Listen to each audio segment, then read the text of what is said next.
What's up, everyone? Welcome to episode 50 of our podcast, Sip in Sports. I'm Dave. This is Chris. We have made it to the threshold of the 5-0. 5-0. We knew it was coming. But it's here. It's here. We did know it was coming once we hit 49. Yeah, 49. And then, that's how it works. Yeah, that's good counting right there. Yep. That's crazy, though. 50 episodes. Who would have thought? Did you think? I did think at some point we were going to make it to 50 because, yes, I am decent at counting too. Like you said. Good job. It comes after, yeah.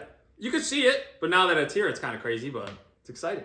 We've been talking this long to you people for literally 50 episodes. Yeah, I think we took 1 week off. Yeah. So technically we're 51 weeks in. Yeah. Because I'm... What's crazy too is our first week, do you remember? Was March Madness. Our first week I was in Florida. We did it virtual. Yeah, we did. We did half and... Well, we did the beer review at Beer at Seltzer here, but we virtual for everything else. Yeah, that's true. Because I remember we got some comments like, "Oh, your guys' mics were off." It was like, "Yeah, I was in a different state." Did you change the audio? Yeah, we went from actually having a mic to literally we used phone our call. our phone. No, it was our iPhones. Yeah, I think we did. No, we did Teams. I think we did Teams, didn't we? FaceTime. Or FaceTime, maybe. I think. Something. It was. Let's just say we've come a long way. We've made strides. In person's definitely better. Yeah, so we made strides. Good job, go team. Yeah, there we are. Episode 50. 50. All right, well, let's jump in. What's the top moment you got last week? Yeah, so my top moment, I actually changed it up right before. MLB implemented a pitch clock. Okay. So the pitch clock is 30 seconds in between batters. 15 seconds if there's no one on base, the pitcher has to start their motion. 20 seconds if there's runners on base. And then also the batter has to be set with 8 seconds left on the pitch clock. It's already happened multiple times where the pitch clock has come into effect where if the hitter is not ready with 8 seconds left, it's an automatic strike. If the pitcher's not ready, it's an automatic ball. Okay. It has sped up the game by, on average, 39 minutes. So now games are 2 hours and 30 minutes instead of 3 hours and like 10 minutes. Yeah, aren't like all of the games right around like the same 5 minutes? Yeah, it's crazy. Of duration. Right. Especially in spring training. So like games in spring training just end on ties. Like they just end. Oh, they do? Yeah. Because it's like for them, they're just. Oh, like, weird. Yeah. So there's actually a game too, actually just this week. It's not my moment in sports, but I think it was Baltimore Orioles and the Pittsburgh Pirates played one more inning without umpires because they just wanted to. They said whatever. Because they wanted to know who was going to win? Well, they didn't. I don't even know. They didn't even show the score or anything. They just played. Really? Yeah. Interesting, huh? That is interesting. But it's crazy. I mean, I think there's also new bases are supposed to be bigger. They changed the size of the bases? Yeah, it's like 18 inches or something, which really doesn't play a huge factor, I don't think. But it's probably some safety protocol. But then you have, I think they're trying to ban the shift. Yeah, they are. So ban the shift, which is insane to me. But it was funny because Max Kepler gets a big shift for the defense. Yeah. And then the first time that he was batting, he hit it through that hole, I think. No, I thought he grounded into a double play. Oh, he might have grounded into a double play. I've seen multiple people where they hit it into that hole and there's no one there because the shift is not there. You can't do it. Yeah. I mean, it was kind of ridiculous, but it's also like, I mean, I'm not trying to be that guy, but you're a professional athlete. Like, I don't know, hit it the other way. If high schoolers can figure it out, then you should be able to figure it out. It's crazy. But I think it will speed up the games. I think it is good. I think there needed to be a lot of things. I mean, they're even trying to almost implement where you can only pick off so many times in a row. Really? They're trying to speed this game up so much because they were like... Do you think that's going too far? I think that is 100% because if I'm a base runner, and people have already said this, mind games, if I'm a base runner, I'm going to bait him to pick me off 2 times. And if I only know he can pick me off 2 times, what are you supposed to do? I can literally walk to second base. You can't pick me off. That's true. If that's the rule, I didn't read too far into effect. I don't know if that's going. I think that would be stupid. But it's also like if they're trying to speed up the games, I get it. But also at the same time, like, dude, baseball is a slow game. It really is. It's a slow game. And I saw a tweet that was like, the only people that aren't going to benefit from this are the hot dog vendors and the beer vendors because they're not going to get as much time. Less time. People, yeah. So that's true. I mean, it is kind of ridiculous sometimes spending 4 hours at a baseball game. So it's like, I get the pitch clock. I think pitch clock's great. So what happens if the pitch clock is supposed to speed up the game, but then what happens when the game is tied after 9 innings? Well, in regular season, it goes to extra innings. Yeah, so then they just keep playing. They And keep so playing. it could be potentially still long, but But spring training, yeah, like I said, it's only spring training that they end in ties. right. Like in regular season, I'm pretty sure they'll still start with a guy on second base, like they did. So that essentially is trying to speed it up. Speed up 100%, and I think They just started. I think that that's early. fine. Yeah, and I think that's fine. I just think it's one of those things where it's like you had some of these pitchers who were literally taking like a minute per pitch. I mean, there's a clip of this Dodgers guy. I think his last name is Right. Baez. He literally take like 45 seconds. Yeah. It's like, dude, Yeah. you don't need 45 seconds. Well, I mean, there's other you look at all the other leagues. NHL, they went to 3-on-3, so that Yeah. is, In overtime. Yeah, in Yeah. overtime. So that's in an attempt to limit the amount of time that they play in overtime. Mm-hmm. You got the NFL. MLB, you got the NFL, Mm-hmm. which did what? Well, they just did it where it's like if you score a touchdown the first possession, besides playoffs. That's been the case though, hasn't it? Yeah, but that's what I'm saying is like they did it where that's been the case for a little bit. Yeah, but now the Adam Silver came out and was like, "Hey, maybe we should look into ways to, That point limit, yeah, brutal. to Don't even get me limit the amount of started on time or NBA. the Terrible. overtime takes." Really though? Do you think that really? I mean, really? I mean, if you're looking at all the other leagues, it's basically doing the exact same thing that they did. They're just finding a way to limit the amount of time that overtime can take, or like put a finite ending to it.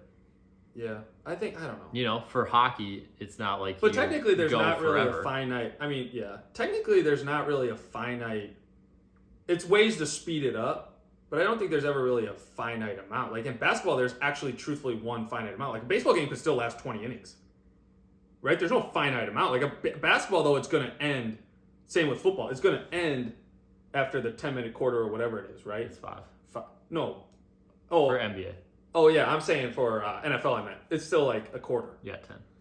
And like hockey, you do the shootout, so I get that. But it's like for the other sports, like baseball, there's no really finite ending. It's going to speed it up. I mean, if teams can't score literally a run with a guy starting on second base and 0 outs, then that's embarrassing. Yeah, but you think about. But here's my point: is like each team gets it. So if you score, and you only score once, Right. my next thing, I have either 3 at bats to hit him in, or I bunt him over, and then I do whatever and get him in, and we play for another one. Sure. You know what I'm saying? So it's like I just think the NBA, it's like, dude, I get it to an extent. I don't know, it feels like the All-Star game. I mean, maybe. Like, what about these kids that are trying to hit over-unders?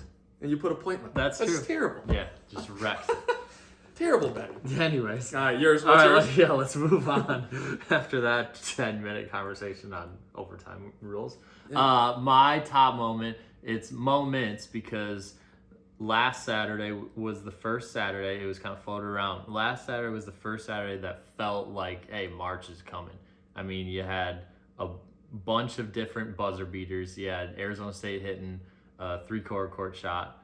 You had Florida State coming down and hitting a buzzer beater to win it. You had Michigan hitting a 3 to tie it to send it to overtime and ended up winning.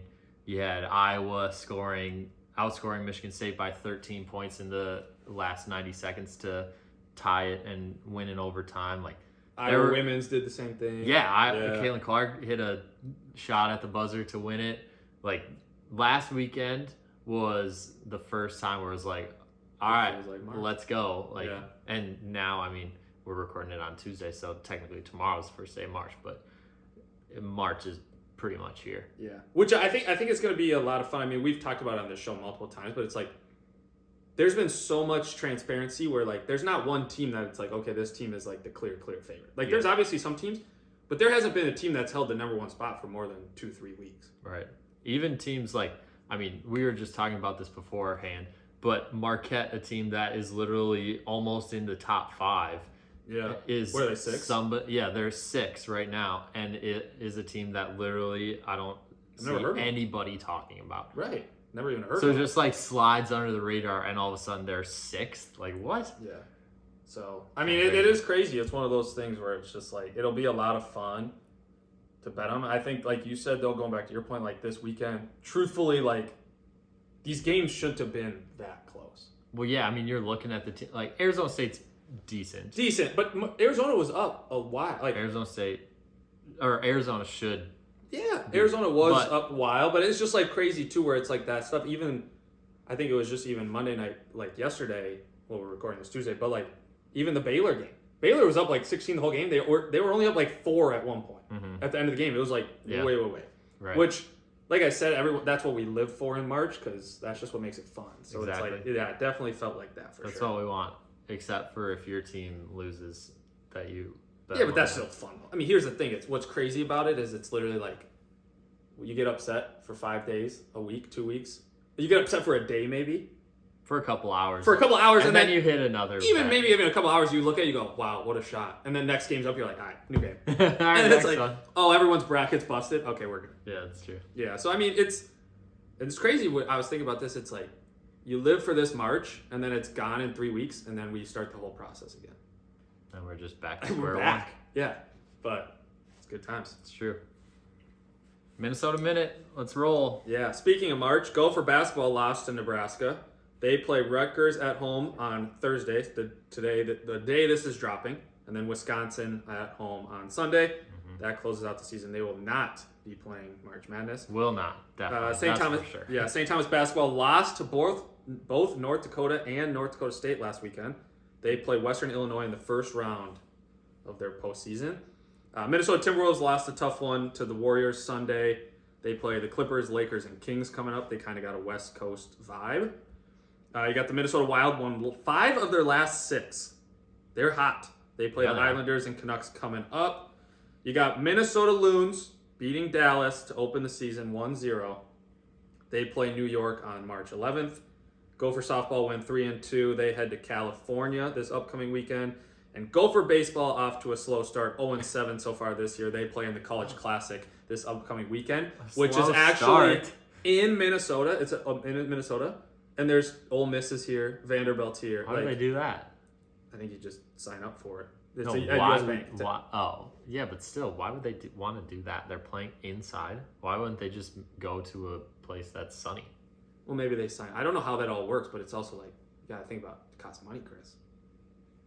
You got to get money. They get money for hosting it, I would assume. Yeah, but let's look at it logically. Why would a team that lives in a place that is going to be snowy for the next month host a baseball tournament when you can go somewhere that you can just play outside? Doesn't make much sense to me. Oh, I'm not. Wait. I'm not disagreeing with you. I loved our Florida-Arizona trip. But I think it's also one of those things like for them, maybe the Gophers are seeing it like, hey, people are going to travel here. People are going to do whatever. It's decent. I guess. I'm not saying, I don't know. I mean, hopefully they can just get on the board, I guess. We just need one win out of the boys. Just one. That's all we're asking. Yep. So let's move on to the betting recap here. So another positive week for the fellas. David was 77, 68, and 2 overall, which puts you at 1-5 NBA, and 76, 63, and 2 NCAA basketball. yeah, I should be done betting. Not NBA. good NBA. I think NBA's a joke. Not good. I did do a lot of. I will say I think 3 or 4 of my 6 bets were Wolves. over under. Well, 2 of them were the Wolves, and then the others were over unders, and it was like, what a joke. Yeah. Yeah, that makes it tough. Yeah. And then myself, I was 85, 80, and 2. So positive week there. 3-4 NBA, and 82 and 76 and 2. Sorry, 82, 76 and 2. What were your pushes? They had to have been over unders, or no. or were they like -5 and they were minus? Okay, Yeah, it was like -2. gotcha. Yeah, I got you. One of them was -2. I just can't remember which game it was. Okay, decent, So- positive. So we're both positive. I actually will say this: we're both positive. I don't know if I was positive units. No, I think I was negative. Let me just also say, literally, so I was 85 and 80 and 2 overall. I had one day where I was 2 and 11. Sunday, I was 2 and 11. So I was feeling good coming into the last day of the week. And whatever that is, I was 5, so that would be 14. I was 14 games above 500, and then I finished 2 and 11. I will say this: That's bad. Saturday is like we were both like I think we were both positive. Buzzing. And we were buzzing. Buzzing. And I don't know Like why. significantly We suck positive. on Sundays. Yeah. No, like we are so bad. We're hungover, even though We weren't even drinking. yeah. We're just hungover on our highs that we did so well. But it just blows my mind. It's like literally Sunday gets there and it's like, this team should win. This team should win. And they just get smoked. It's terrible. I think if I had to guess, I mean, this last weekend, just thinking about my weekend, Saturday, didn't do a whole lot other than sit on my couch, turn both the TVs on, and watch basketball from about 11:30 a.m. to about 11 p.m. at night. Some would say that's a grind. I was scouting for March Madness, but Okay. the issue with Sunday is I wake up, I look at the games, I'm feeling good, but then I don't cheer on my squads. So I think they know that. And they're like, we don't need to give him this win. But Saturday, they knew. They were like, all right, he's watching these games. Let's go. Right. Let's get it done for him. Wait, so why weren't you watching them Sunday? Well, Sunday errands. You got to go get your groceries for the week. You got to... Oh, I got you. So Laundry. Saturday you were sitting here all day. Saturday, Sunday I was you weren't locked able in. to. Couch, TVs, scouting. That makes more sense. Sunday, there's Not just so much. other errands and things you got to do. There's more activities to do. Sunday's a good day for that. Exactly. Sunday's a good wake up a little later than normal. But it's not good for the teams that are counting on you, cheering them on. That is true. But- I guess we'll have to change that up. Yep. They know. Once the tournament starts, maybe we'll change that. Yeah, but maybe. anyways, let's move on to beer and seltzer. What seltzer are we drinking today? We're going back to back Quirk. This one is cherry blossom and lime. Okay. I think the last one had lavender. Lavender, lemon, and blueberry. Blueberry. Wasn't it? Yep. And so this one has cherry blossom, which is a flower. Yeah. It looks like it's flower on there. Yeah, that's what that is. Yeah, that little flower thing, and then lime. Well, it's interesting because it has red. cherry blossom, which is the flower, but then it also has cherries on Yeah. there. So you think it's double? So it should be pretty cherry. You think it's being I think more or less cherry than yours last week? Well, I don't know. Also, if you watched the episode or listened to the episode, tell me the one word that I used multiple times to describe the cherry blossom. You'll put it win in a the shout out put it next in the episode if you put it in the comments. comments. It's hard to find. You have to listen to the whole episode, but just know it's there. Yep, exactly. We actually listened to it, so I heard it. It's there. Yeah, it made me laugh at least. Beer that we're going with, it is, let's see here, where is this from? Brewed by Clown Shoes Beer, Boston, Massachusetts, and Windsor, Vermont. Oh, It's employee owned. East Coast. Yeah, East Coast. Employee owned, and it is What? called Employee owned? What does that mean? employee owned. I would assume the beer company is employee owned. So kind of like the Packers. They're I owned by guess. people. I guess if we want to go there. The beer is called Snow on the Maple Tree. So Kind of fitting. we have to do it before the winter ends. Kind of fitting. But it's an imperial stout aged in maple bourbon barrels. Ooh, so it's gonna be. You think it maple? Whenever I see your It's maple, gonna I be think of like dark. syrup. It's gonna be dark, and it says rich and malty. Wait, it didn't have that pop though. I thought stouts had the pop. No, those are nitros. Oh, no, nitro stouts. Was that one? That was one, but it's more nitros. It's just nitro. Got it. Do you know why? The way it's got a bunch of air compressed in there, isn't it? Yeah, it's got the nitrogen in there. Yeah. This is dark. As fuck.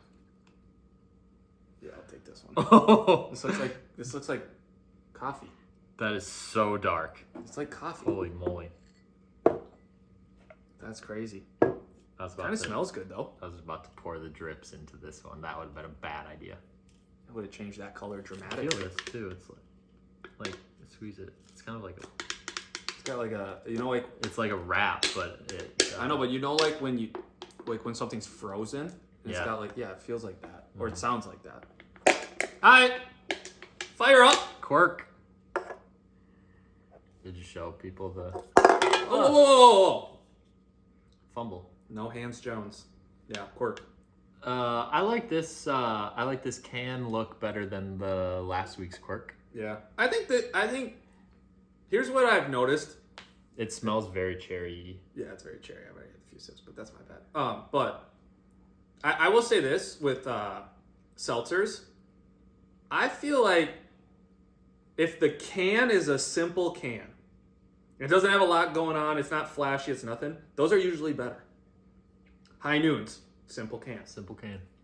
Quirks. Press is also very simple can. Press just has press on it. Yeah. And some of I'll say this too, and maybe it's different. Some of these drinks, like presses, they're like wild berry yonder flower, which nobody knows what it is. It's like a Harry Potter spell almost, but it's like, that's what they flavor. I think that when you add a little bit of a flower into it, it makes it better. What do you think about this one? I think it's good. It tastes like a cherry 7-Up to me. Tell me it doesn't, Chris. Tell me it doesn't. Cherry 7-Up. I don't know if I've ever had a cherry 7-Up. What? You never had cherry 7-Up? No. I'm more of a Sprite guy myself, but... Okay. I mean, I respect Sprite. I think Sprite's really good. Don't they have a new name? They had a new name at the NBA All-Star game. Wasn't that Sprite? It was like Sweeney? No, it wasn't Sweeney. What was it advertised? It was advertised. It started with an S. It wasn't called Sprite, though. I don't know if it was Sprite. It was just the same colors. I have no idea. I don't know what you're talking about. That's fair. It's cherry 7-Up. I used to only drink cherry 7-Up / 7-Up, and I would have a tummy ache. But now that I'm grown up, we can drink cherry 7-Up whenever we want. That's what you would drink when you had a tummy ache? 7-Up? It's great for a tummy ache. The What bubbles. about ginger ale? That is a classic. Yeah, no. They're in the same boat. I would just say I would drink 7-Up. I don't know. Just saying. I don't know how I feel about that. It's just not nearly as good. Well, if you would know about it, you know this tastes like cherry 7-Up. Does Sprite have cherry? Is there like a cherry Sprite? I'd assume so. No, probably not as good. I'm giving this a 6.5. Okay. I think it's solid. Yeah. I think it's solid. This pack has been decent so far. I'm telling you, the packs that add a flower, they're in the 6s for me. Yeah. So far. I feel like what I would consider, I would say it's similar to like a Jolly Rancher. Yeah, kind of a. This is gonna sound weird, but kind of like a suck down Jolly Rancher. Like it doesn't have as much flavor. Like it doesn't have as much flavor. Like you've already been sucking on the Jolly Rancher. Oh, it's a sucked down. Sucked down Jolly Rancher. Okay. What do you think I said? Sucked down. That's what I said. It's like you've been. Sucked down versus sucked down. No, there's a D on there. Yeah, I think it's ED. A lot different. Yeah. I think I said the latter both times. If anybody's listening. Yeah, that's it. But I think it. This is PG-13 already. Yeah. Go ahead. We're towing the line. But I think that I would almost say it's like a watermelon Jolly Rancher. Okay. Almost. Okay. Here's a question for you. Favorite Jolly Rancher? Go. Come on. The green. Oh. Green? Yeah. Apple? Nasty. Yeah. I like the blue raspberry. Green. I like green. Oh my god. I like those types of things. I'm more of like a lemon lime kind of guy. Okay. So like like Gatorade. You said lemon lime was lemon lime 100%. Okay. Yeah. And lime Jolly Ranchers. They're not lime though. They're apple. Or apple, yeah. So do you like those apple? What are they called? Those apple suckers that have caramel, or are you not? Yeah, they're fine. Okay. Nothing to. I don't eat a lot of like that kind of candy. Like if I'm eating candy, give me a Reese's peanut butter cup or. No. Peanut butter cup? Yeah, cup. Okay. I said cup. I was actually at Costco the other day, and there was a gigantic bag that was like $25, but it was like 70 Reese's eggs, and I almost got it. Oh, you should have. Dude, they're gonna come back for Easter. I know, but that's what made me think. I instantly thought of steal. when we did that episode. Great. What's your score? I'm giving it a 6-7. Yeah, solid. Pretty good. Yeah, solid. I like this. It's easy to drink. It is easy.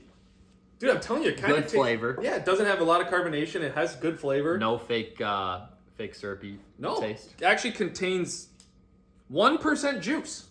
There we go. Not sure why I can you kind of taste advertise it. it. All right. All right, what are we? We're on to the clown shoes. clown. Cool can. Does it have shoes on there? Those look like, what are those? Dogs? Birds? They're birds. Yeah. What is that though? They're birds.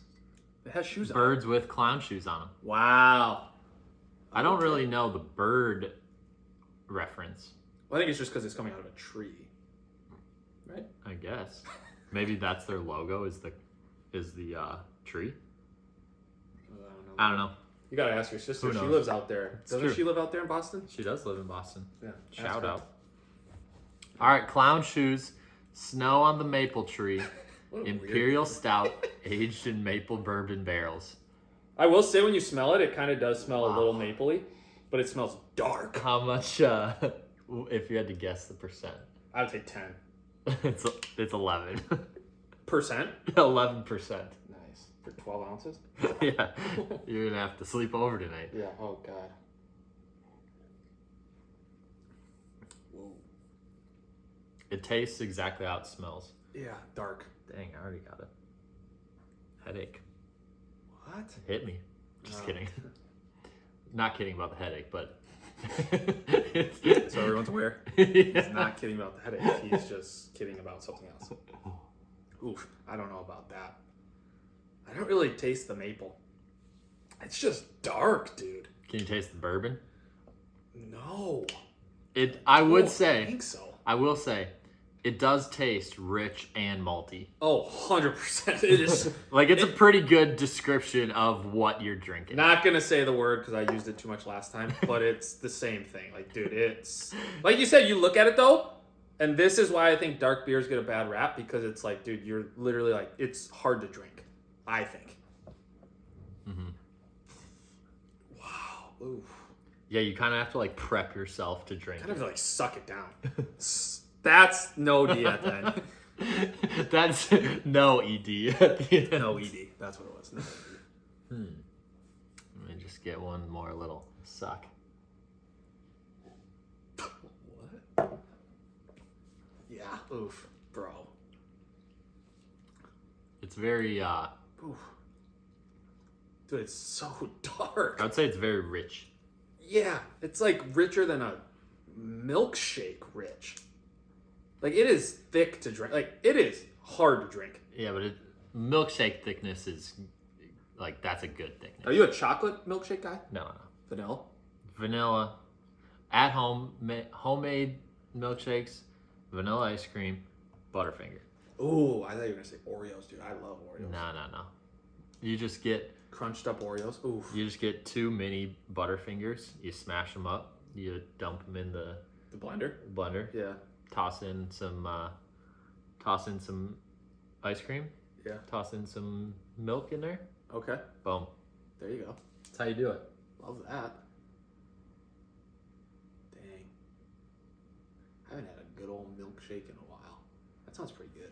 I know I gotta go back home. Can't make them here. It's not the same. Mom, Dad, Mr. and Mrs. Nair, if you're watching, guy needs a milkshake. It's not. It's just not the same. I know, dude. I think that's the same with a lot of things. Mom and Dad just have a touch. You know, I don't know how they do it. Someday I feel like they're just gonna come out and tell us what they've been doing. Like when I grill, I don't think it's bad, but it's not like then my parents, when my dad grills, it's like, whoa, you did something to this burger because this burger is fire. Just tender love and care. Yeah, I guess. All right, what are you giving this? 4-2. 4-2. Yeah, dude. I think it's bad. I mean, I don't know. I just, dude, it's I would so say- hard to drink. I Like, think- I would never order one of these. I mean, I guess I shouldn't say never because I wouldn't know it.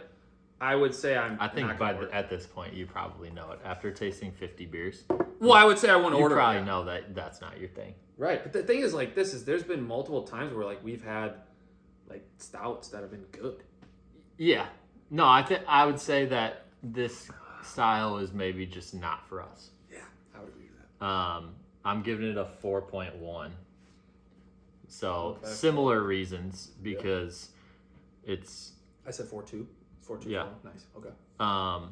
it's just tough to drink. Yeah, dude. And I mean, it just is what it is. I would say I'm more of a lighter beer kind of. Yeah, but I'll say this. Like, it's hard to drink because it's also so thick. Like, the other stouts that we've had, like the nitro stouts, were so like creamy and easy to drink that The they were nitro good. spout specifically. Yeah, right. Yeah. Or the coffee beers. They're decent. Yeah, there's the dark beers that somehow can twist in like lighter tasting. Yeah. That's like, okay, now you got the flavors of the dark beer, but it's also like a lighter tasting dark beer. Right. That's where we're cooking with gas. Yeah. But if it's the dark flavors or the dark beer and it's dark and rich and like super overwhelming flavors, Yeah. probably not our style Right. if you haven't gathered that so Right. far. I would agree to that. That's very accurate. I But- would agree to that. If dark beers are your thing and you're looking for an 11%er, then it's probably your jam. Yeah. Let us know what you think about So it. there you go. What do we got? Quirk, cherry blossom, and lime. Dave goes 6'5", I go 6'7". And for the clown shoes, snow on the maple tree, Terrible. Dave goes 4'2", I go 4'1". That's, I think, my lowest score. Is it? Yeah, I think it is. And? That's my lowest score. Oh, and that's what they call a review. Yes! There Atta it boy, was. Dave. I figured it out. I'm so proud of you. 50 episodes in. We haven't had the tagline for 50, but probably 10. I think that's the first time that you got it. I think Fully. it is. I actually did. I will say this. I did think a little bit harder about it this time. I'm proud of you. Thank you. Good job. Thank you. Shout out me. Let's move on here. So now we are into the 6th out of 6 college basketball previews. So Nice. the last 5 episodes, we've gone through each of the Power 5 conferences. We started with the Pac-12. Then we went to, what was the second one? ACC. The ACC. Then we went to Big Ten. Big Ten. Then we went to the Big Ten. Then we went to the Big 12. Yep. And then we just did the SEC. Yep. So now go back to episode 45 and listen to those if you're looking to tourney's coming up. understand a little bit more about those teams. Tourney's coming up. This week, since we've already done the Power 5 conferences, we're going to kind of roll through the rest of the conferences. The rest of the field, we could say. Yeah. Yeah. Rest of the projected teams that we think could be in the field. Yeah. Other teams that we think might get an at-large bid. Those types of things. Yeah. So we're going to kind of bounce around the different conferences that remain. But to start, we're going to start with the Big East. So there's a couple teams that are in the Big East. I would say the Big East is kind of similar to like those other conferences we kind of did. Like they have like 4 or 5 solid teams. Yeah, I would say it's probably closest. Because, I mean, if you're looking at the other conferences, Big Ten, they're probably 8, maybe 9 teams. Yeah. Somewhere in there. Big 12, probably same thing, 8 teams or so. The SEC, probably 7, I think is what they're 6 at. or 7, yeah. Now that So- Kentucky's kind of picked it up. ACC, I think they're at like 6. I think it was 5. 5? Yeah. Okay, so it's similar to like the ACC, which is supposed to be having a down year, or the Pac-12. I would say the conference that came to my mind that was most similar was the Pac-12. Pac-12, yeah. Because I think the Pac-12, I think it's also the kind of the same. They have like When you 3 look at or these 4, teams- don't they? Yeah, but they're also very top heavy. Which is, I think here's the thing about the Big East. I think it's top heavy, but I also think like there's only like 3 or 4 of the bottom teams that are like really bad. So what teams are we talking about, Big East? So Marquette, who you've already mentioned, who I don't know if is on anyone's radar. I don't know if we could name a player from that team. I just think they're solid. Shaka Smart has done a great job. Yeah. What's their overall record? So their overall record is 24-6, 15 Yeah, and that's 1 at pretty home, 16 and 3 in the conference. We talked about that. Home record doesn't mean anything in Tournament. March Madness. No, but from the little we have seen of them, they play very good defense. They don't give up a lot of points, and I think. I mean, obviously, that was scouted them for 1 game, so it's not like it's like, hey, that's the threshold. But it's like, hey, they're obviously doing something right. They're the number 6 team in the nation. Right. So they're also on a 5-game winning streak. Then you have Xavier and Providence. Well, can I just say one more thing about Marquette? Yeah. Earlier this year, they beat Baylor by 26. Yeah. So that tells you that they can compete with the big dogs. Yeah. I will say this too. The only thing I've seen about Baylor is one of those teams, and I'm telling you, we said it about Kentucky. They start out, they don't start out necessarily slow. Kentucky does, but Baylor, they don't necessarily start out slow, but they lose some games where it's like, whoa, you guys just got smoked. Then all of a sudden, halfway through the season, I don't know if they go on a retreat. I don't know if they do this thing that Aaron Rodgers does where they sit in a dark castle for 2 days. They turn it on, and now they're hot. Yeah. And now they're like, well, Baylor could win the championship. That's right.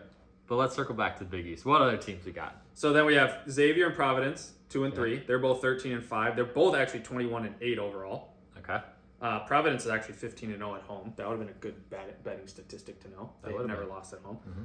Then you have Creighton Blue Jays, who are 12 and 6, 18 and 11 overall, and then you have the UConn Huskies, who are 11 and 7, 22 and 7 overall. And I think those are the 5 teams that will be. Those are the 5 that are in. However, Villanova is knocking on the door. And what's crazy is Villanova is at preseason they were solid. Like they were top 25. I'm pretty sure. Were they? I thought Villanova was ranked pretty high.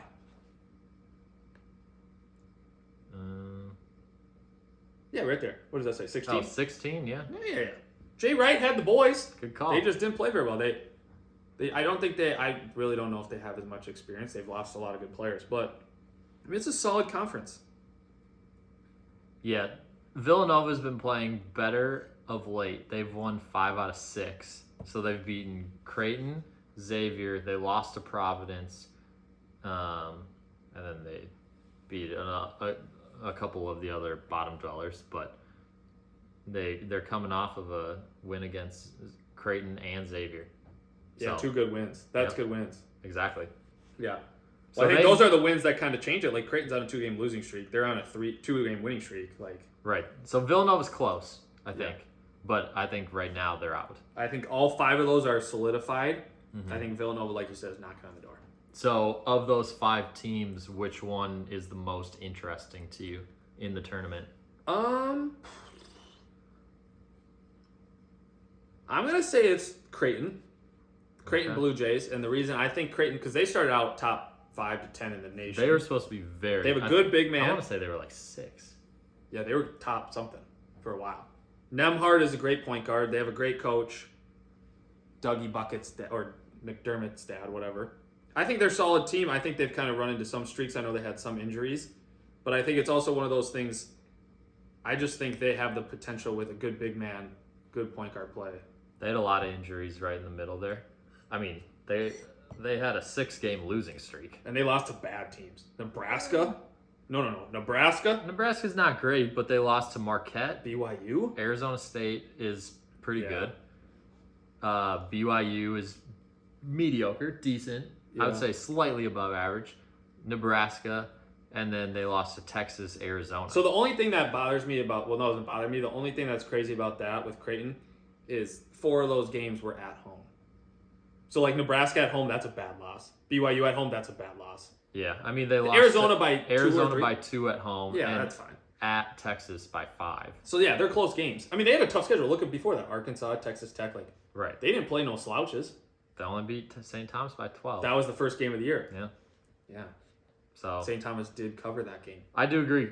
Depending on the matchup, I think Creighton could be a dark horse to win 2 games in the tournament. Yeah, I think it's hard to say about Marquette. They obviously performed, but we already admit we don't know anything about it. Yeah, there was a time towards the beginning of the year, as the year started to go on, you kind of understood a little bit more about what everybody was about. I was starting to get pretty high on Xavier. Yeah. They've kind of fallen off a little bit, but obviously they're 13 and 5 in the conference, 21 and 8 overall. So it's not like they've fallen off a ton. But for a little bit there, I was like, Xavier might be a pretty good squad here. And then I think UConn is also very interesting. They have 2 dudes that are gigantic, and they always, I don't know, it's something about the Hurleys where they kind of just figure out a way, and their teams play tough and figure out a way to win. Yeah. Well, the other Hurley's at Arizona State. I know. He's a crazy guy too. Exactly. But yeah, I think when you look at Xavier, they lost to Villanova at home by 1. They lost to at Marquette by 1. They lost to Butler at Butler by 2. Mm-hmm. So in their last 6 games, 3 of the losses have been within 2 points. Right. Yeah. That's not bad. Right. They don't score. They don't I don't know. They average probably around 60, high 60s, low 70s. Points per game, 81. Oh, it says 81?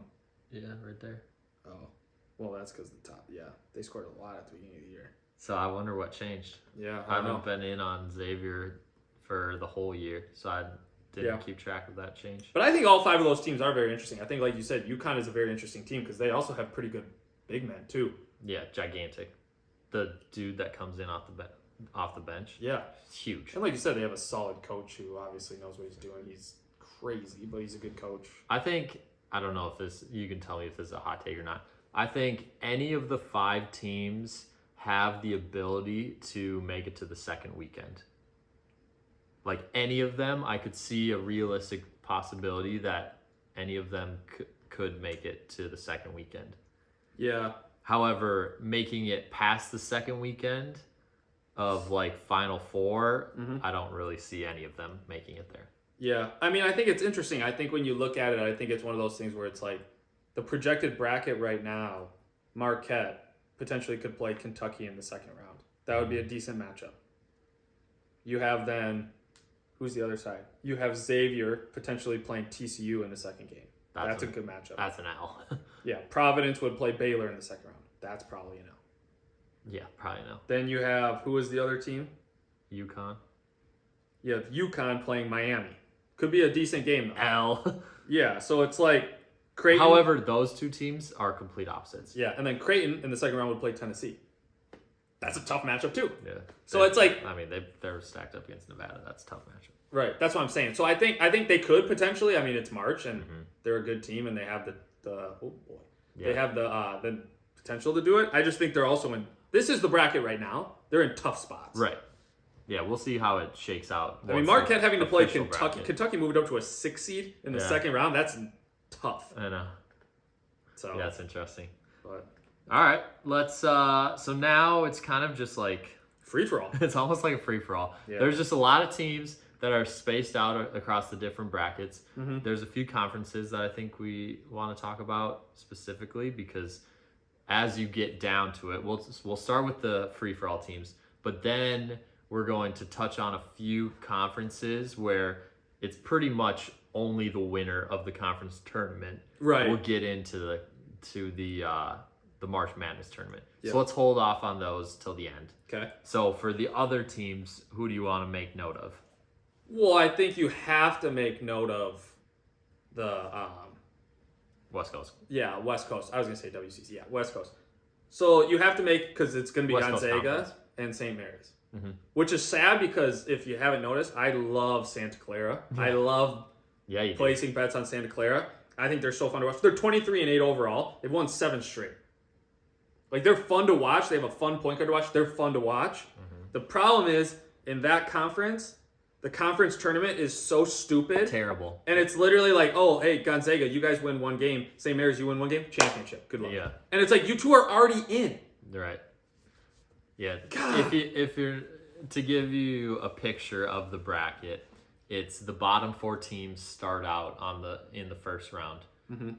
Whoever wins that game moves on to the next round, and there's the next 2 teams in the conference that got a bye after the first round, and then those 2 teams play.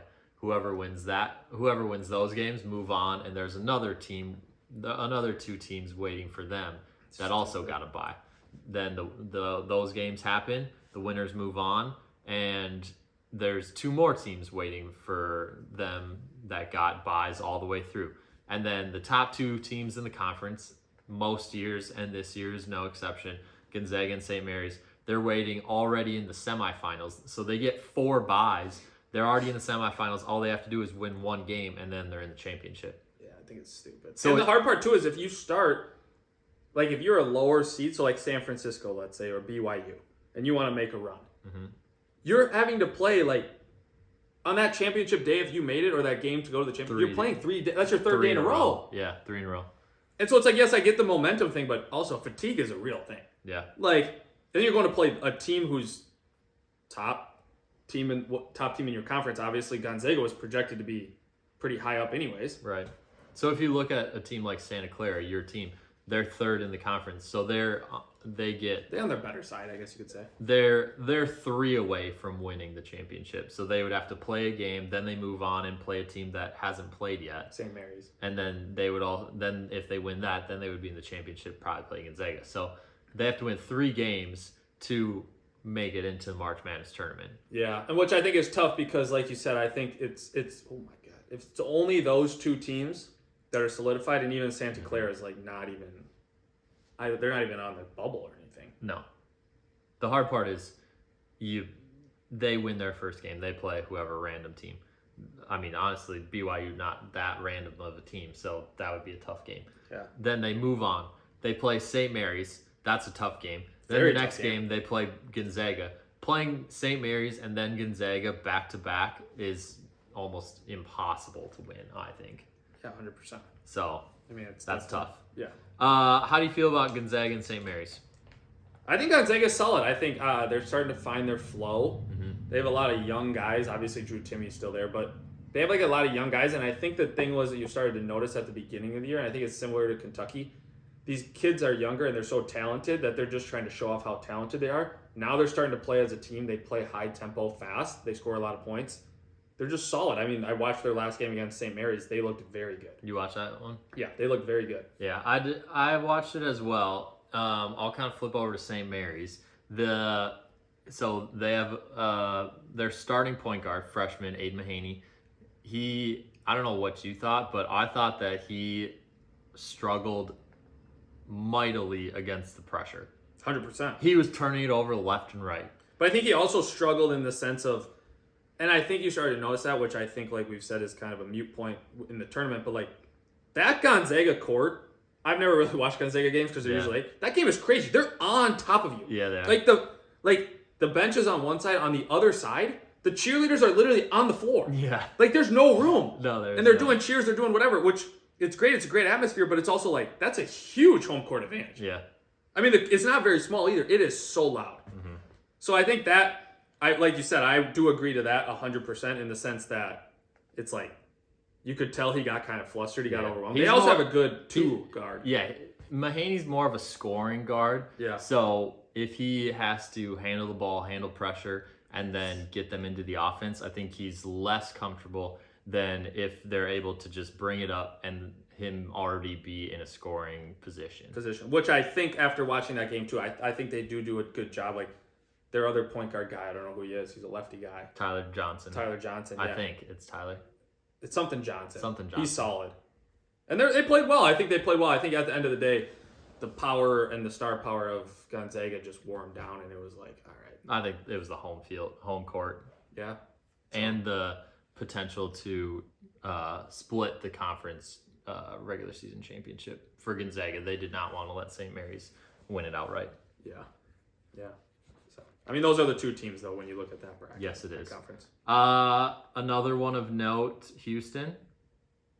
Yeah, I mean, Houston's got to be on everyone's radar. I said they're my team to win. I'm sticking with it. I think watching them, they don't ever cover because they're usually like 20-point favorites. Their spreads are 20-something. Or they're like 18, and they'll literally win by like 16 or 17. They'll dominate the whole game.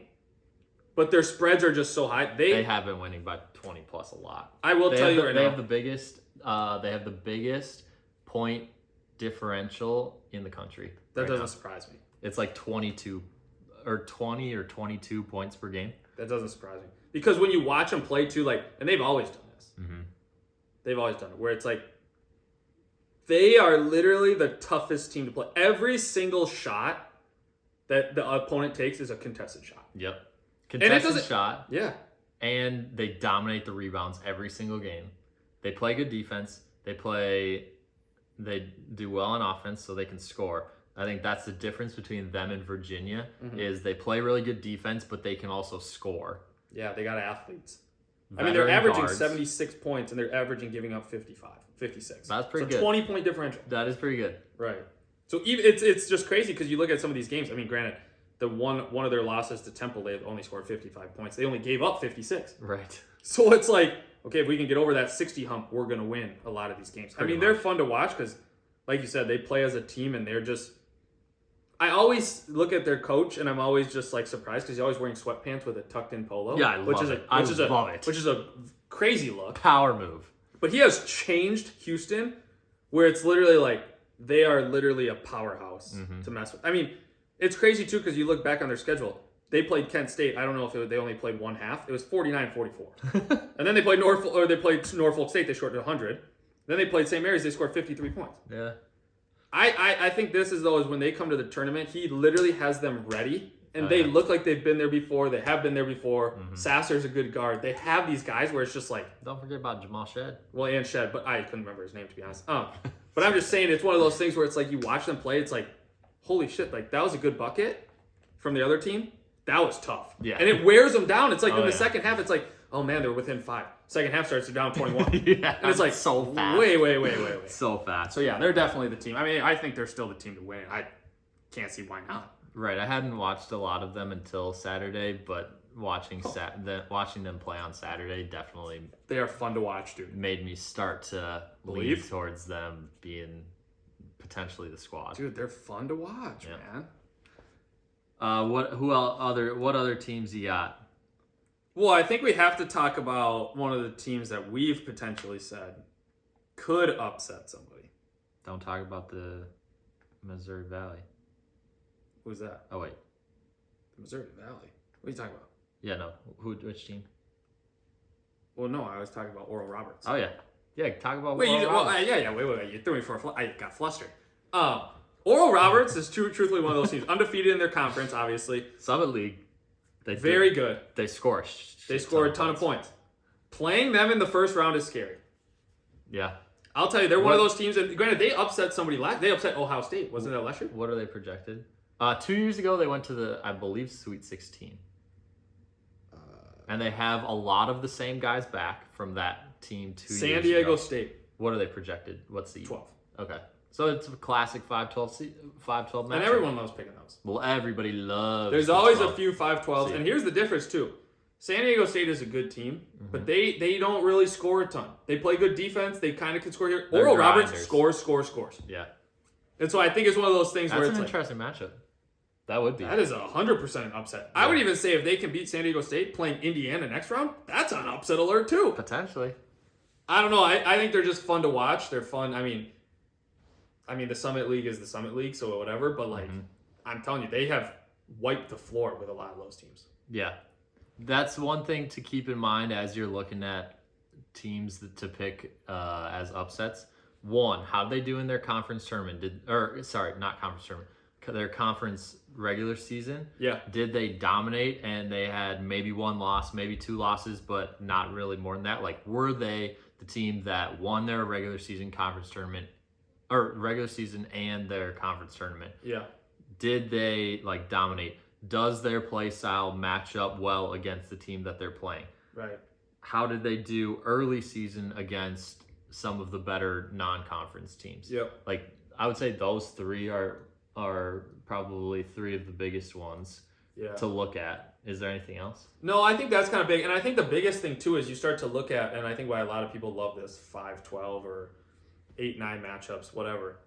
They love these upsets because you look at the 12 seed, and the 12 seed is a winner of their conference. Yeah, totally. Versus a team who, I don't know if they necessarily won their conference, potentially could, but I mean, it's guaranteed that the 12 is a winner of their conference. But then at the same time, what's hard is it's like... Not guaranteed, but I would say if it's a mid-major, then they definitely won. Yeah, and so I think the hard part about that is like, they also come out and like, they're ready for the spotlight, and they're not used to it, so they're going to go out and just do whatever they can. They're not going to change their style. I mean, it's like you watch the games where it's like way back when like Florida Gulf Coast, like they did not change one style. They threw alley-oops from half court. They did all this, and they were just fun to watch. It's like the same thing with Oral Roberts when they upset Ohio State. They just started making buckets, and they were like, all right, here we go. And so that's why they're for sure a team that I could see. I agree. It says in here, though, they're at AQ. Automatic qualifier. Yeah, so they won their conference. If they don't win their conference, do you think they make it? No. Okay. Do you? Oral Roberts. No. I wish, but no. Yeah, no, I don't think so. No. I don't think they have a good enough resume. Yeah. That'd be tough because I think in the Summit League, they're the one team that could actually upset somebody. Mm-hmm. No offense, St. Thomas. Actually, screw them. Yeah, but they won't be able to make it anyways. Right. Because I think that's the stupidest rule. Let me just put it out there now. The stupidest rule is the transition rule where teams go from D2 to D1. I think that's the only way that this comes into effect. But I think it is stupid, especially because we saw it with football. Well, they dominated. They have a transition period of, I believe it's either 4 or 5 years, but they are bound to transition period, and they're not able to participate in postseason play. So they can play in their conference tournament, they can play regular season games, but because they're transitioning to Division 1, then they're unable to play in the postseason tournaments, which I think is stupid. It's happened actually quite a bit lately, it seems, where teams have schools have transitioned to Division 1. They either win their regular season conference, or they win the postseason conference tournament, but they're unable to move on, and then another team gets the automatic qualifier. I think it's the stupidest thing. If a team is changing from D2 to D1 and they are good enough to win the conference tournament, get the automatic qualifier bid, and go to the national tournament, there's no reason why they shouldn't be able to do that. Yeah. I think that is one of the there's probably plenty, but I think that is one of the stupidest rules that the NCAA has. Well, I think it makes no sense. I think it's also stupid in the sense, like, to be honest, for what I think about it, it's like, dude, you're going from D2 or D3 to D1. Yeah. Also, if you have to sit out 4 years, and I don't think it really happened with St. Thomas because I think they did recruit fine and I think their football team was great. It's pretty hard to get people to say, hey, you can win the conference, but like we won't ever go to postseason. 4 years is a whole career. Well, for most unofficially. Yeah, for us until you have COVID where you get 17 years and you're a 35-year-old freshman. But it's like I agree. It's one of those things where it's just like it makes no sense. Dude, if you win the conference, you win the conference. Why is there a transition period at all? Granted, there used to be where it's like you'd have to sit out a year if you transferred. Now you can do whatever you want. So it's like if you can transfer to wherever you want to go in the transfer portal and play that next year, why can a team not move up and play the next year? If you're good enough. Yeah, that's the part. If you're good enough. I mean, last year, I believe it was Bellarmine. They won their regular season conference tournament. The regular season conference play. They won that. They were the 1 seed. They went into the conference tournament and made it to the championship, but the other team that they were playing, going into the championship game of the postseason tournament for their conference, they already knew they were going to move on to the March Madness tournament because Bellarmine was unable to go. So win or lose, they were in. Isn't that crazy? Yeah, it's stupid. Isn't that crazy? Why even play the game? No offense. You're automatically in? You have to win your way in. I know. It doesn't make any sense. You have to win. I think it's the stupidest rule. Yeah. They need to change that. If you're listening to NCAA, you need to change that rule. We're not the only ones that are saying it. I thought I saw a tweet that it was like the presidents of the NCAA's last day. Maybe? I doubt that. No, I'm serious. I doubt it. Yeah, it's a new guy. Today announced that Charlie Baker, the governor of Massachusetts, will serve as the next NCAA president. It's his last day. Wow. I'm telling you, because I saw a tweet that literally said, Mike Emmert, that literally said... Yeah, Mark Emmert. That literally said, and this is no shot at Mark, I don't know who he is. He's terrible. Well, okay. That said it right there. Shot It literally said, things Mark Emmert's accomplished in his 12 years as CEO Was it nothing? NCAA. It just did dash. That's hilarious. It's a bad. I mean, true. Yeah, that is Mark Emmert. Yeah, let's move on. Let's change with the times, Mark. All right, Charlie Baker. Let's make some moves here. Take away this transition period. It says Mark Emmert calls time early as college sports face upheaval. Good. Get him out of there. That's crazy that the governor of Massachusetts. That's kind of cool. That sounds like He'll finish his second term as governor on January 5th before succeeding outgoing NCAA president. Sounds like it's also like the Big Ten has a new commissioner. The Big Ten has a new commissioner. Going from governor to president of the NCAA? How's that? How do you make that change? I think it's probably It's probably on LinkedIn. But I just applied for Yeah. No, I don't know. Don't forget to check the LinkedIn listings. Yeah. No, I always wonder this too, where it's like you got these people. This is way sidetracked. You got these people that do random things. This whole episode. Like, well, it's also like so the Big Ten commissioner is now like the operations guy at the Chicago Bears. Oh, really? Yeah. So like, here's my question. Once you get into that realm, you can just bounce around. That's what I'm saying. So hey, here's the thing. So once you become something like that, and once you become high enough, do you just pick what you want to do? Mm-hmm. Do you say like, Bears, you guys were terrible. I would love to be your VP of operations. But it's also the same thing. You look at some of these player personnel people on teams, and it's like, well, you know what? You played 7 years in the NFL. You were aware of this. Let's hire you to be a special teams assistant coordinator. So what do? What skills you got? Well, I played in the NFL. Yeah, I can show you my pads. I can show you a picture of me. I'll bring my pads first. It's like they have so many people, and granted, you watch an NFL game, and this is way sidetracked too, but you watch an NFL game, they have so many coaches. Like, so many coaches on the sideline, and they have so many players who are decked out in chains, sweatpants, and you're like, you have 130 people on that sideline. Yeah.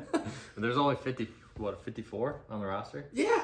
So you know you ain't playing. Yeah, I know. Okay, I'm going to give you a couple random teams, mid-major teams. Damn, so Mark Emmert really didn't do a whole lot on Mark? No, he didn't. Damn. Yeah, he's brutal. 70 years old. Okay, I'm going to give you we're circling back. Okay, back on topic. I'm going to give you a couple random mid-major teams that could potentially make the tournament. Okay. I want you to pick the team that you think has the best shot at an upset. Got it. Okay. Do I know what seed they are, or just in general? I mean, they're likely going to be a 13 to 16 seed. Got it. All right, so you got Kent State, you got Southern Miss, Marshall, Eastern Washington, or New Mexico. Why didn't you say Why didn't you say the sixth one down on there? Why didn't you say that? Because we're going to the Colonial Conference later. So Kent State, Southern Miss, Marshall, Eastern Washington, or New Mexico. All could make it. I think New Mexico has to have the best chance. I don't know anything about Marshall. I haven't even heard about them. The Thundering Herd. Yeah, go Randy Moss. But I think New Mexico does. I think New Mexico has played some good teams. They've had a good. They've showed out sometimes. I don't know about the other teams. I just don't think they're. Marshall's second in the Sun Belt. Okay. They're second Southern place Miss is to behind. Southern Miss. Yeah. The only thing I know about Southern Miss is they can never cover. That's all I know about them. The Golden Eagles. They're 25-6. 25-6, and I think every single time I bet on them, they've lost. They've played a lot of close games. Yeah, but I do think New Mexico. I think New Mexico will pull through. Patino, Right. What a guy! Would be Mashburn. wild. Jamal Mashburn Jr. is solid. So I think they're a good team. If they do make it, I think they are a team that could potentially upset. Like, we're talking 13 against a 4. What about Toledo? We'll throw Toledo in there. They're first in the MAC. Is that what they are? Yep. They score a lot of points too. The MAC just scores a lot of points in general. They average 85 a game. They're third in the country in points per game. Their last 4 games, 91, 84, 101, 99. But I think that's the difference, is I think that's also a team that could upset them because they can score. Like, I think, sure, you give up 80 points to a good team, but who cares? You literally can score. Scored 90. 90. Yeah. Or you score 87. Like, they can score. I think they're fun to watch. I love that their leading points per game guy is Ray J, RAYJ. Dennis. He's got 3 first names. Yeah, I like that. Yeah, I mean, dude, you look at their points per game. Their last time they've scored under 80 was against Kent State a long time ago. Yeah. So they did lose some early, but they're also very hot right now. Okay, so you're going New Mexico. I'm going New Mexico. Yeah, honorable mention. Crap, Toledo. they've won a ton of games in a row. Yeah, they're hot. Someone said they're hot. 2, 3, 4. That's what we're looking for. Looking for hot teams. They've won 14 in a row. They're hot. What do you think hot meant? Hammer them in the conference tournament. They play Ball State Hammer the overs. on the 3rd. Ball State gives up a lot of points too. That should be a decent game. What do you think the over-under would be? Ball State averages 76 points, gives up 70. I think it'll be Toledo, 154. 154? Yeah. I'll take the over. The score was 90-83 last time. Yeah, I'll take the over. Yeah. Yeah, there it is. Nice. 14 in a row, huh? Yeah, 14. Okay. What's the next Get in conference? early. All right, so let's briefly touch on 2 conferences that most likely whoever wins the conference tournament is the only team that's going to be in the tournament. We're first talking Missouri Valley. Okay, that's Bradley, huh? It is Bradley. Versus Drake. It's got, so there's pretty much 3 teams that you could logically think. I mean, 4. well, I guess there's 4. You got to throw Belmont in there, right? What about Indiana State? They also had a pretty good year. Yeah. All I right. think there's 3 or 4. Maybe yeah. 5. All right, here's the top 5 teams in the Missouri Valley. You got Bradley, you got Drake, Southern Illinois, Belmont, and Indiana State. They're all between 13-7, 16-4 in the conference. Their overall records are anywhere between 20-11 and 24-7. Bradley's won 10 in a row. Mm-hmm. They actually just beat Drake, They did beat Drake. which was a good game. So, how do you see the Missouri Valley shaking out? I think Bradley's going to win it. I think it will be Bradley versus Drake in the championship. Their tournament termed Arch Madness is starting this week. Arch Madness? Yep. Oh. So you got Bradley, Belmont, Drake, and Southern Illinois all buys? have buys. Yeah. I still think it would be Bradley. I think Bradley's hot right now. I think They Bradley's had a good. big win. They had a big win against Drake at home to finish out the season. Mm-hmm. But I do think it'll be Bradley. You think it'll be Bradley versus Drake Yep, and I think Bradley will win. in the championship? Mm-hmm. Okay. The hard part is Drake did lose to Southern Illinois earlier this year. They'll play each other in the potentially. They could play each other in the semifinals. So it could potentially be. You think still it'll be Bradley?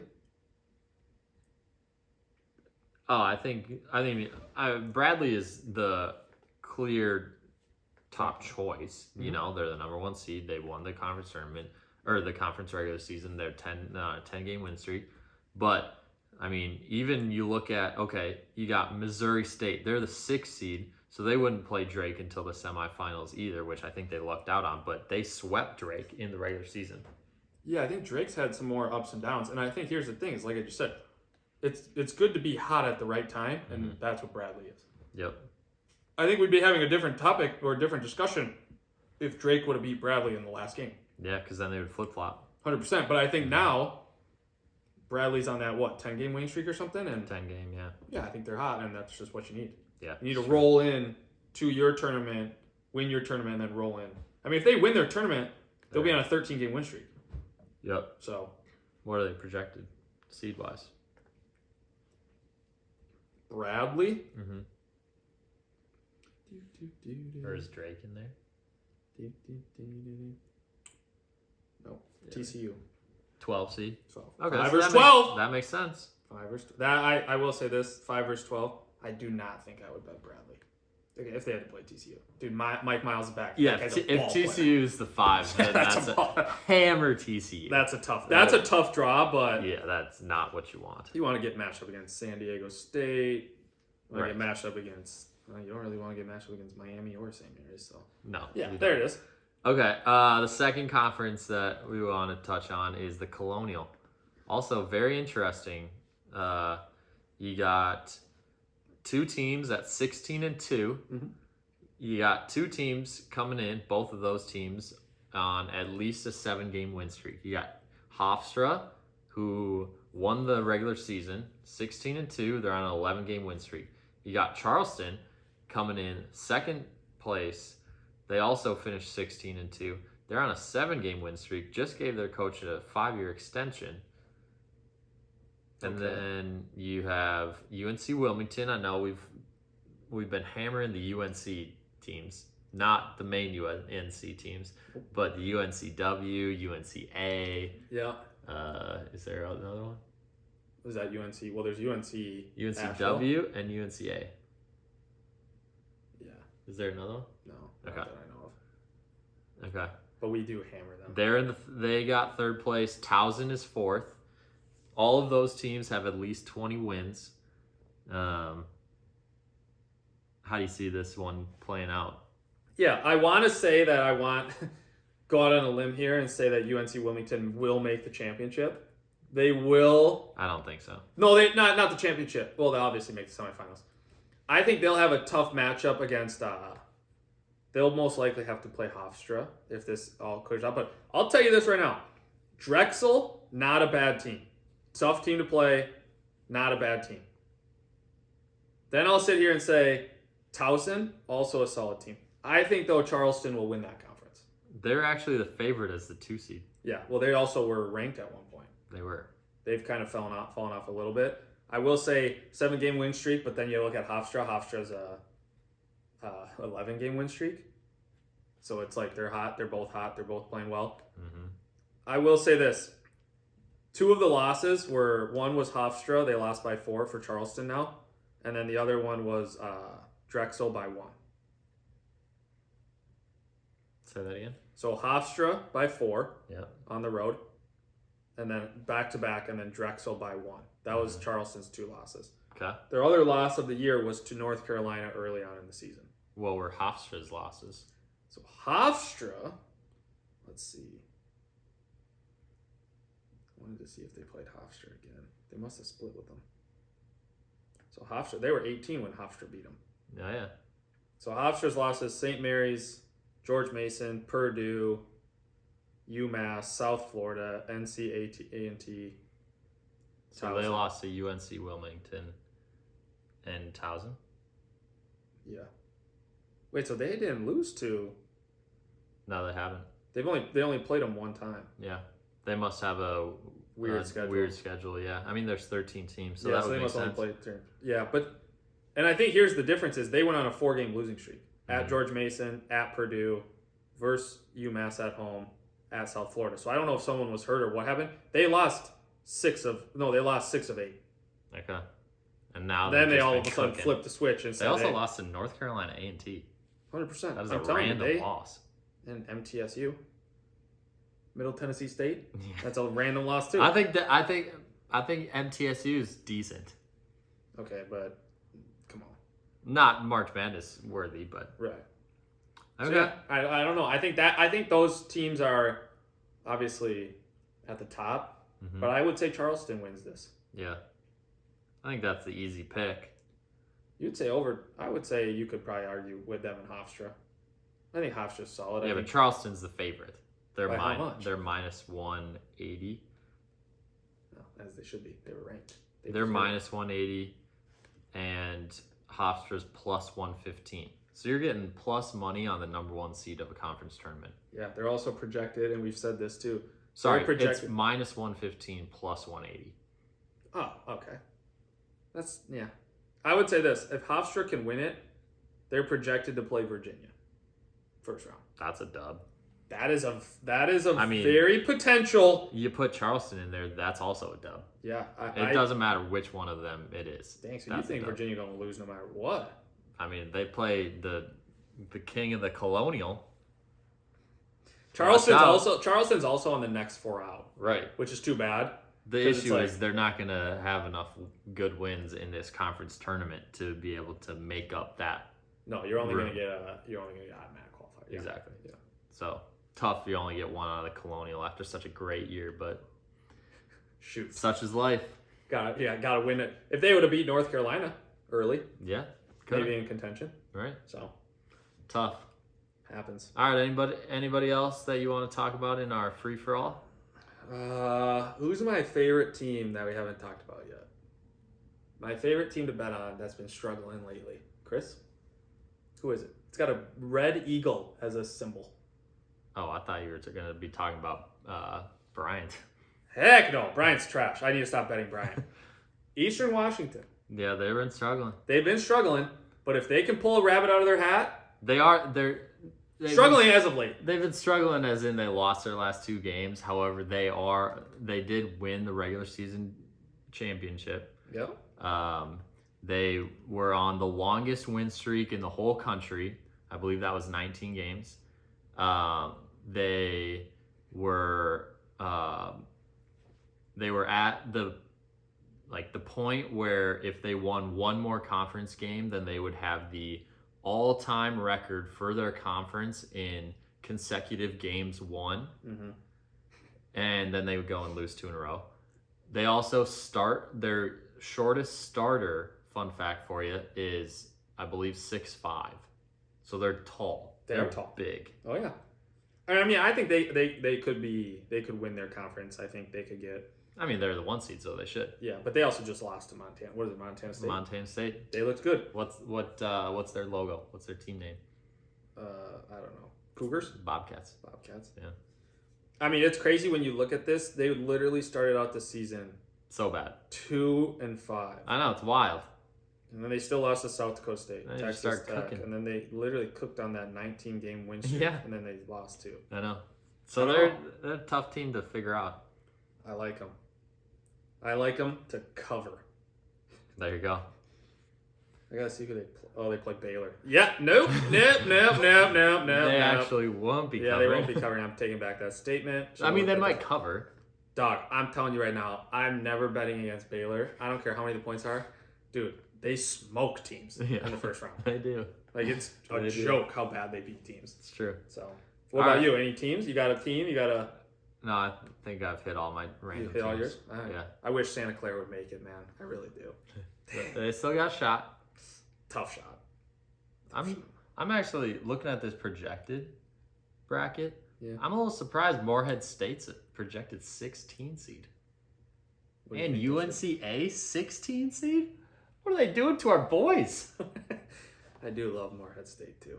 Yeah, that's what I'm saying. Both of those teams 16 seeds? Come on now.